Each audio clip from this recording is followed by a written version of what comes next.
Sperm की कमी लाइलाज मर्ज नहीं है।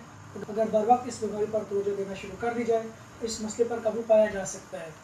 एज़ोस्पर्मिया के मसले को मद्देनजर रखते हुए हादी दवाखाना ने नेचुरल एज़ोस्पर्मिया ट्रीटमेंट ईजाद किया है, जिसके इस्तेमाल से आपके स्पर्म्स पैदा होना शुरू हो जाएंगे। अस्सलाम वालेकुम नाज़रीन, प्रोग्राम हादी सेहत में वेलकम। उम्मीद करता हूँ आप सब खैरियत से होंगे। एज़ोस्पर्मिया माशरे का एक बढ़ता हुआ मर्ज है। में बाशपान की एक अहम किस्म एज़ोस्पर्मिया मनी में स्पर्म की बिल्कुल गैर मौजूदगी एज़ोस्पर्मिया कहलाती है। यानी मनी में स्पर्म्स बिल्कुल मौजूद नहीं होते। इस बीमारी में स्पर्म बिल्कुल पैदा ही नहीं होते। मनी में स्पर्म बिल्कुल पैदा होने का अहम सबब इन्फेक्शन है, जिसमें पीप आना, खून के सुर्ख ज़र्रात का आना या फिर बैक्टीरिया वगैरह की मौजूदगी है। नाज़रीन, एज़ोस्पर्मिया की दो अक़साम है, ऑब्स्ट्रक्टिव एज़ोस्पर्मिया और नॉन ऑब्स्ट्रक्टिव एज़ोस्पर्मिया। पहले हम बात करते हैं ऑब्स्ट्रक्टिव एज़ोस्पर्मिया के बारे में। अगर खुशियाँ साइज में नॉर्मल हो, हार्मोन लेवल भी नॉर्मल हो, तो खुशियों और रोज़े तनासुब के दरमियान नालियाँ बंद होने को ऑब्स्ट्रक्टिव एज़ोस्पर्मिया कहते हैं। यह मर्ज खुशियों से मादा मनी बाहर निकालने में नालियों पर चोट लगने या इनमें नक्स पैदा होने की वजह से होता है। इसकी एक वजह रिट्रोग्रेड एजुकुलेशन भी होती है, जिसमें फ्लूइड यानी डिस्चार्ज बाहर नहीं निकलता बल्कि बाहर निकलने की जगह पीछे चला जाता है।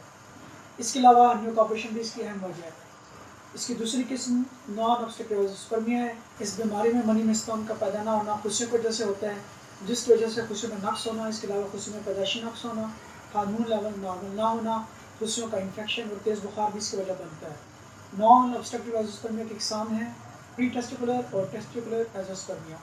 प्री टेस्टिकुलर का मतलब यह है कि हार्मोन मुकम्मल तरह नहीं बन पा रहे, जिसकी वजह से स्पर्म की प्रोडक्शन में मसला आ रहा है। यह हार्मोन सिर्फ टेस्टोस्टेरोन नहीं है बल्कि FSH और LH हार्मोन भी हैं। इसकी दूसरी वजह टेस्टिकुलर फेलियर है।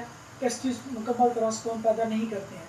नाज़रीन, एज़ोस्पर्मिया की बहुत सी वजूहत है जिनके बारे में आपको जानना ज़रूरी है। मर्दाना कमज़ोरी की वजह से एज़ोस्पर्मिया का होना, हाइड्रोसील वेरिकोसील का होना, टेस्टिस का कोई भी बड़ा मसला होना, खुशियों पर चोट का लगना, खुशियों में पैदाइशी नक्स होना, खुशियों की सोजिश, पेल्विक एरिया में पुरानी सर्जरी का होना, खुशियों में किसी सिस्ट का बन जाना, तेज़ बुखार का होना, टाइफाइड का होना, कैंसर का होना, TB, कीमियाई अद्वियात का बाकसरत इस्तेमाल एक बीमारी को ठीक करने के बजाय दूसरी बीमारी को जन्म देता है।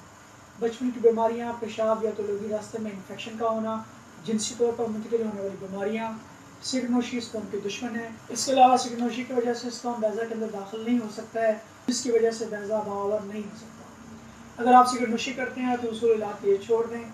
शराब नोशी भी स्पर्म के लिए नुकसानदेह है। इससे स्पर्म्स खुसूसन वाई स्पर्म्स मर जाते हैं। चुनाचे शराब नोशी भी तर्क कर दें, अपना वज़न कम से कम करें। रिसर्च से साबित हुआ है कि मोटे आदमी का खुशियों का दर्जा हरारत निस्बतन ज़्यादा होता है, जिसकी वजह से स्पर्म मर जाते हैं। तंग लिबास पहनने से खुशी अक्सर औक़ात जिस्म के साथ लगे रहते हैं, जिसकी वजह से खुशियों का दर्जा हरारत जिस्म के बराबर हो जाता है, जो स्पर्म के लिए नुकसानदेह है। गर्मी स्पर्म के दुश्मन है, लिहाजा गर्म पानी के टब में ज़्यादा देर ना बैठें। तेज़ मिर्च मसाला जात का इस्तेमाल ना करें। जहनी दबाव का शिकार होने से भी स्पर्म की तादाद पर असर पड़ता है, लिहाजा इससे बचें और हमेशा पुरसुकून रहने की कोशिश करें। बाशपान आजकल के मर्दों का सबसे बड़ा मसला है। स्पर्म की पैदाइशी कमज़ोरी और कमी ऐसी महरूमी है जो सेहतमंद आदमी को खोखला बना देती है। बाज़ औक़ात मर्द अपनी इस बीमारी को छुपाने के लिए मुकम्मल इलाज नहीं करवाते हैं, जिसके बायस ये बीमारी शिद्दत पकड़ती है। स्पर्म की कमी लाइलाज मर्ज नहीं है। अगर बर वक्त इस बीमारी पर तवज्जो देना शुरू कर दी जाए इस मसले पर काबू पाया जा सकता है। एज़ोस्पर्मिया के मसले को मद्देनजर रखते हुए हादी दवाखाना ने नेचुरल एज़ोस्पर्मिया ट्रीटमेंट ईजाद किया है, जिसके इस्तेमाल से आपके स्पर्म्स पैदा होना शुरू हो जाएंगे और एज़ोस्पर्मिया के मर्ज से हमेशा के लिए आपको निजात मिल जाएगी। नाज़रीन, एज़ोस्पर्मिया एक काबिल इलाज मर्ज है। एज़ोस्पर्मिया के लिए तिब्बी इलाज यानी हर्बल इलाज सबसे ज़्यादा पुरअसर तरीका इलाज, जो कि एज़ोस्पर्मिया का 100% खात्मा करके औलाद की नेमत से महरूम जोड़ों को काबिल औलाद बनाता है। कुदरती तरीका इलाज ऐसा इलाज है जिसके रिजल्ट मुस्तकिल हैं। हादी दवाखाना में सीमेंट की रिपोर्ट्स की मदद से मरीज़ में बांझपन की तशख़ीस की जाती है और मरीज़ में बांझपन की नोयत का भी मालूम किया जाता है। हादी दवाखाना पर मर्दाना बांझपन 100% कामयाब कुदरती इलाज किया जाता है। हादी नेचुरल एज़ोस्पर्मिया ट्रीटमेंट हर तरह की कीमियाई अज़ा से पाक है, इसका कोई साइड इफ़ेक्ट नहीं है। हादी दवाखाने का हादी नेचुरल एज़ोस्पर्मिया ट्रीटमेंट आज ही मंगवाने के लिए स्क्रीन पर दिए गए नंबर्स पर रब्ता करें। अल्लाह हाफ़िज़।